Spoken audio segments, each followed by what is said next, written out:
हाँ जी मित्रों, ਆਪਾਂ ਇੱਕ ਵੀਡੀਓ ਪਾਈ ਸੀ ਨਹਿਰੀ ਕੋਠੀ ਦੀ। ਬੜੇ ਵੀਰਾਂ ਦੇ ਕਮੈਂਟ ਮੈਸੇਜ ਆਏ ਸੀ ਬਾਈ ਕਿੱਥੇ ਦੀ ਲੋਕੇਸ਼ਨ ਆ। ਵੀਡੀਓ ਨਾਲ ਬਣੇ ਰਹੋ, ਤੁਹਾਨੂੰ ਸਾਰਾ ਕੁਝ ਦੱਸਦੇ ਆ। ਇਹ ਆ ਬਾਈ ਪਿੰਡ ਮਾਖੇ ਵਾਲਾ, ਜ਼ਿਲ੍ਹਾ ਮਾਨਸਾ, ਤਹਿਸੀਲ ਸਰਦੂਲਗੜ੍ਹ। ਠੀਕ ਆ, ਬਹੁਤ ਸੋਹਣੀ ਇੱਥੇ ਕੋਠੀ ਬਣੀ ਹੋਈ ਸੀ ਇਹ। ਚਲੋ ਹੁਣ ਤਾਂ ਪੁਰਾਣੀ ਹੋ ਗਈ ਤੇ ਹੁਣ ਬਈ ਹੁਣ ਵੀ ਮਤਲਬ ਇਹਦੀ ਹਾਲਤ ਪੂਰੀ ਪਈ ਆ। ਕਹਿੰਦੇ ਗੋਰਿਆਂ ਵੇਲੇ ਦੀ ਬਈ ਬਣੀ ਹੋਈ ਸੀ ਇਹ। ਤੁਹਾਨੂੰ ਅੰਦਰੋਂ ਵੀ ਦਿਖਾਉਣੇ ਆ ਤੇ ਹਜੇ ਉਵੇਂ ਖੜੀ ਆ ਮਿੱਤਰੋ। ਤੇ ਸਮਾਨ ਵੀ ਇੱਧਰ ਪੂਰਾ ਪਿਆ ਤੇ ਆਪਾਂ ਚੱਲਦੇ ਆਂ ਵਿੱਚ। ਵੀਡੀਓ ਨਾਲ ਦੇਖੀ ਚੱਲਿਓ, ਬਣੇ ਰਹੋ, ਆਪਾਂ ਤੁਹਾਨੂੰ ਐਂਡ ਤੱਕ ਦਿਖਾਉਣੇ ਆ। ਠੀਕ ਹੈ ਬਹੁਤ ਘੈਂਟ ਇਹ।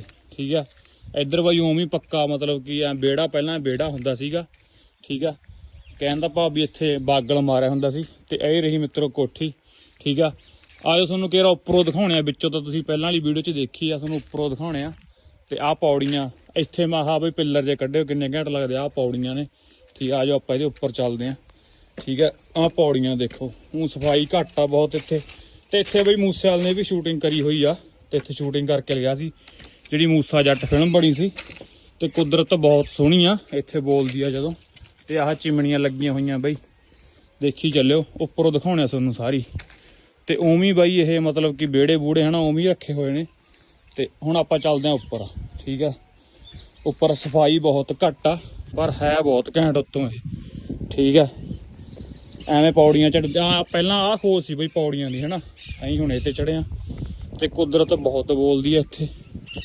ਠੀਕ ਆ, ਐ ਉੱਪਰੋਂ ਬਈ ਇੱਟਾਂ ਉੱਟਾਂ ਘੈਂਟ ਲੱਗੀਆਂ ਹੋਈਆਂ। ਦੇਖੋ ਆਹ ਰਹੀ ਟੈਂਕੀ ਹਨਾ, ਆਹ ਥੱਲੋਂ ਚਿਮਣੀ ਵਾਲਾ ਪ੍ਰੋਡਕਟ ਆਉਂਦਾ ਤੇ ਆ ਇਹਦਾ ਵਿਹੜਾ ਮੂਹਰੋਂ।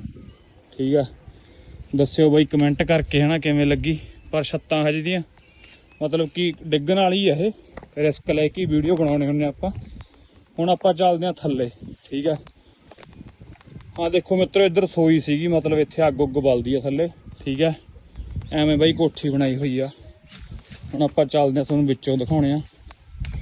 ਠੀਕ ਆ, ਐਵੇਂ ਪੌੜੀਆਂ ਨੇ ਬਈ, ਬਹੁਤ ਘੈਂਟ ਬਣੀ ਹੋਈ ਆ ਇਹ। ਪੁਰਾਣੀ ਮਤਲਬ ਕਹਿਣ ਦਾ ਭਾਵ ਬਈ ਹਨਾ ਵੀ ਪੁਰਾਣੀਆਂ ਇਮਾਰਤਾਂ ਹਜੇ ਵੀ ਖੜੀਆਂ ਨੇ। ਹੁਣ ਤੁਹਾਨੂੰ ਮੋਟੀ ਮੋਟੀ ਵਿੱਚੋਂ ਦਿਖਾਉਣੇ ਆ। ਠੀਕ ਆ, ਬਹੁਤ ਘੈਂਟ ਕੰਮ ਜਾਮ। ਠੀਕ ਆ, ਆ ਰਿਹਾ ਮੇਨ ਗੇਟ। ਤਖਤੇ ਹਜੇ ਵੀ ਪੁਰਾਣੇ ਆ ਬਾਈ ਇਹ।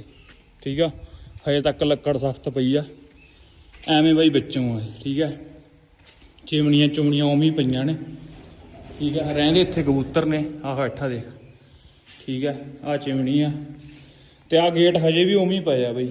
ਠੀਕ ਆ, ਕਹਿੰਦਾ ਭਾਵ ਸਖਤ ਹੀ ਪਏ ਆ।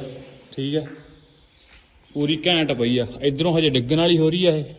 ਠੀਕ ਆ, ਦੱਸਿਓ ਕਮੈਂਟ ਕਰਕੇ ਬਈ ਹਨਾ ਕਿਵੇਂ ਲੱਗੀ। ਪਰ ਜ਼ਿਲ੍ਹਾ ਮਾਨਸਾ, ਪਿੰਡ ਮਾਖੇ ਵਾਲਾ,